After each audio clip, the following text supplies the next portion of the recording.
Oh my gosh, let's turn the drama up to 12. Zawinski here to win it for Roma. He's going to have to score from the spot to beat Bono, and he does! So, oh my gosh, Roma win the Europa League! Or do they?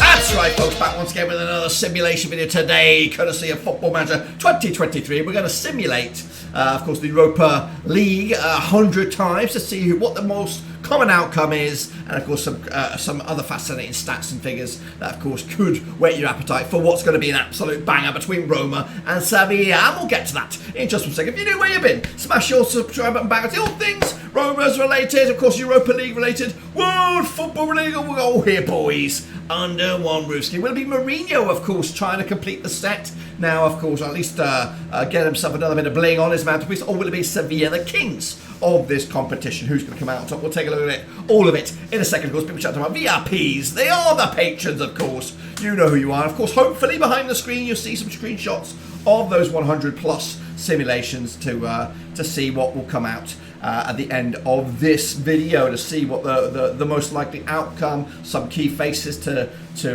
get you more familiar with this game. Of course, you might not be familiar with Roma or Sevilla, but hopefully this will bring you a little insight into it. But let's waste no more time and get straight to the meat of the nugget here. Of course, take a little look at what we're talking about. We're talking about this, of course, over 100 simulations now. I am hoping to have a little shared folder out there if you want to take a little look at it.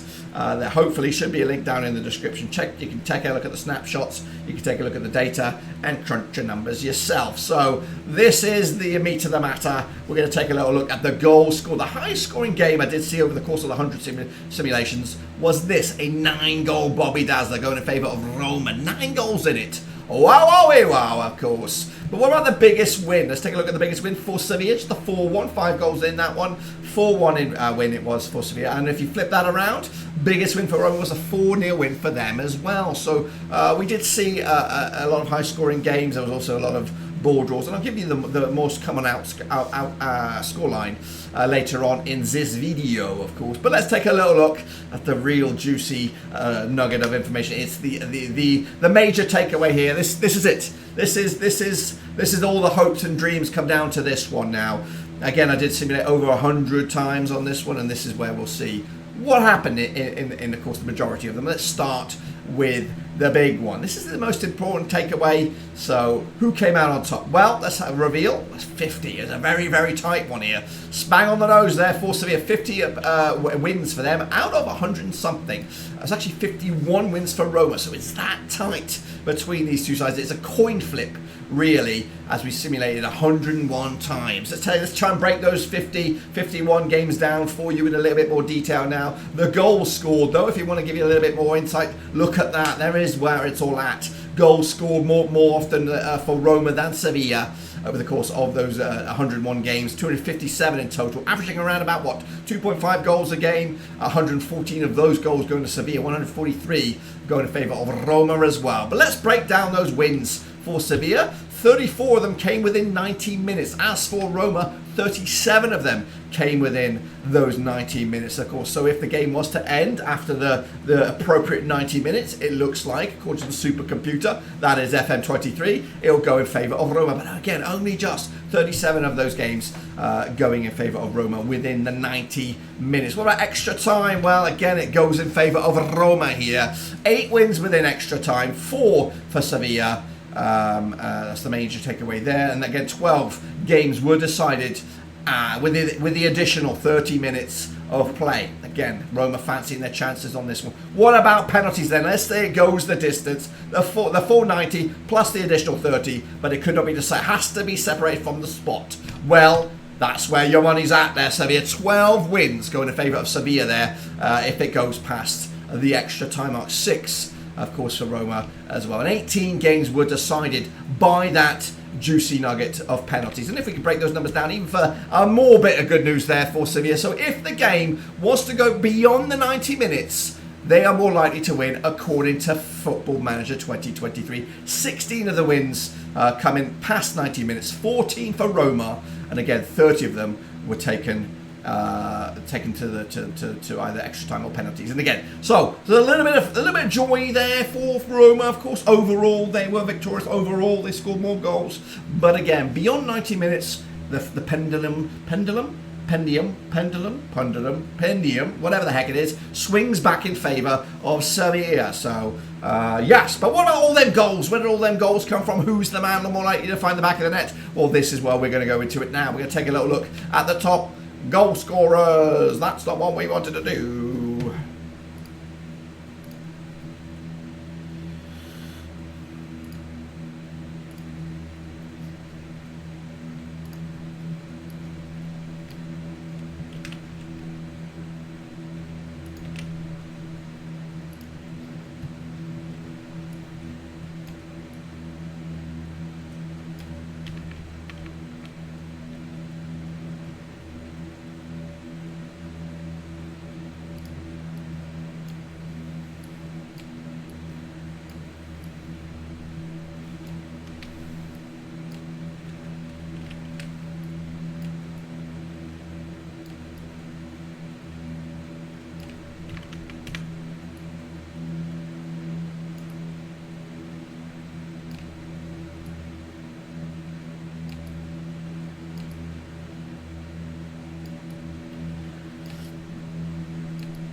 Alright then, folks, let's take a little look at the top goal scorers from, well, it's supposed to be top 10, but I think there might be a couple of guys joint or level on goals. So where did they come from? Let's start with the bottom there. Roger Ibanez from Roma picked up 5 within the 101 simulations, 5 goals.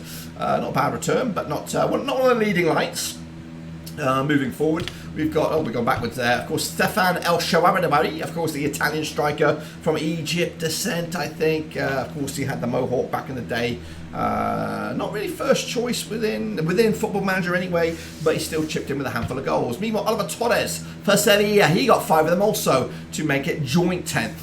With those 2 Roma players, of course. Moving on to the top 9 then, Nemanja Gudaji, he's got 7 goals for Sevilla, as Gonzalo Montiel, 8 for him, as we break into the Power 7 now. Meanwhile, Chris Smalling's up there, of course, former Man United Fulham defender's up there with 9. Well done to him, of course. Lucas Ocampos, a lot of creative outlet through him. He could be a handful on the night. I'm actually looking forward to this game because it is just like it says in the results, very level pegging. But this guy is a handful, and whenever I've watched Sevilla, he's always put on a display. But 14 goals is not great from him when compared to the other guys. We need to top 5. Diabala's coming out there, 21 goals. What's going to happen with him next season? What's going to happen with Mourinho next season? He's been linked with PSG, he's been with Brazil, he's been linked with all over the place. But Dybala also has got a nice release clause if any club outside of Italy wants to take a sniff, so he could be on his way to Spain or even the Premier League. Kicking off forward into 4, it's Pellegrini. He got himself 24 out of the bunch of goals there for Roma, but not into the Power 3. Who could be up there? Well, into 3rd spot, it is Rafa Mir with 29 of them. Wow, not too shabby. Is he Sevilla's main outlet for goals? Is he heckers like? Yusuf En-Nesyri's up there with 38. But of course, he's in the shadows as well of the number 1 spot. Who on earth could that be? Well, of course, it is one and only Tammy Abraham with a whopping 54 goals for Roma. Of course, nearly double. It's actually doubled and more what Pellegrini has in his locker. So he is the man that according to Football Manager, will be the crucial man for the goals for Roma. Let's to break those down in a little bit more detail then, shall we? Here is, of course, all the goals scored by Sevilla. As you see, 114 were totaled on the within the 101 simulations. Again, that's over a goal a game, which is pretty good for them as well. A couple of own goals, Tellez as well, Suso, Rekic, Brian Gill, former Spurs guy. He also got himself a couple of goals as well. What about, of course, Roma's? Here they come in all the goal, 143 goals. Castanha's up there with 4. Who else do we have? Zawiski. A couple of 3 own goals in there. Wijnaldum also up there, but he couldn't make the top 10. And of course, Tammy Abraham running away with it. What about red cards? Of course, they could be a major factor in this. A bunch of them, as you can see, 14 of them. Let's take a little look at Mancini for Roma. He picked up the 1, as did Cristante. for Roma. Ibanez also got himself a red card as well, as did Pellegrini for Roma. So 4 of the red cards coming at you to Roma players. Moving on, Rakitic picking up one for Sevilla, as did Nizazu. Also got himself a singular red card. Oliver Torres also on the books there with a red card, and a Gudojic as well picking up one for Sevilla. So out of the bottom 8 spots there, a card apiece. Do we now start to see some other names with more? Compass picks up himself a red card as well. Rafa Mir also getting on this, a 6 out of the bottom 10, or out of the 10 reds so far, going in favour of Sevilla. Again, that could be a reason why some of the numbers sway in favour of Roma. We'll see though. Into the power 4, Wijnaldum picks up a couple. Well, as does Montiel. Also a double, but who's in the power 2? Do they have more than 2? Well, yes, they do. Marcao has 3. But the top guy is En-Nesyri with 4. Goodness gracious me. So we've got 7, 9, 10, 11, 12, 13, 14, 15 red cards for Sevilla over the course of those 101 simulations. Just what, 2, 4, 6 for Mourinho's boys there. So that is a whopping statistic that, of course, could have significance.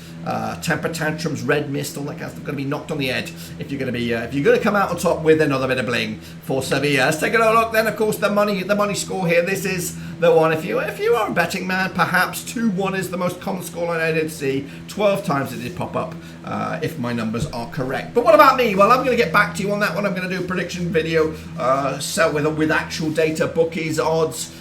Previous encounters, all that kind of form heading into this. That's all coming at you on the channel later on in the week. But until then, of course, what do you think? What's your major takeaways? It is a bit of a coin flip. Sevilla, of course, traditionally are UEFA Cup specialists. Mourinho, though, he does like to collect the bling himself. So again, those two comparisons, when you take a look at both agendas heading into this, taking into the fact the supercomputer's results of a 51 favoured to 50 in favour of Roma. It is so tight, but again, bring in the alternative angles here with the extra time and penalties favouring Sevilla. It really could go either way. To be honest with you, I couldn't decide it right here, right now. I need to have my own thoughts and opinions. Let me know your thoughts and opinions down below between these two sides. Who realistically do you think will win it? Who do you want to win it? Let me know down below. But until then, guys, subscribe, thumbs up, and of course, hit the little bell. And of course, I'll see you soon for the next one.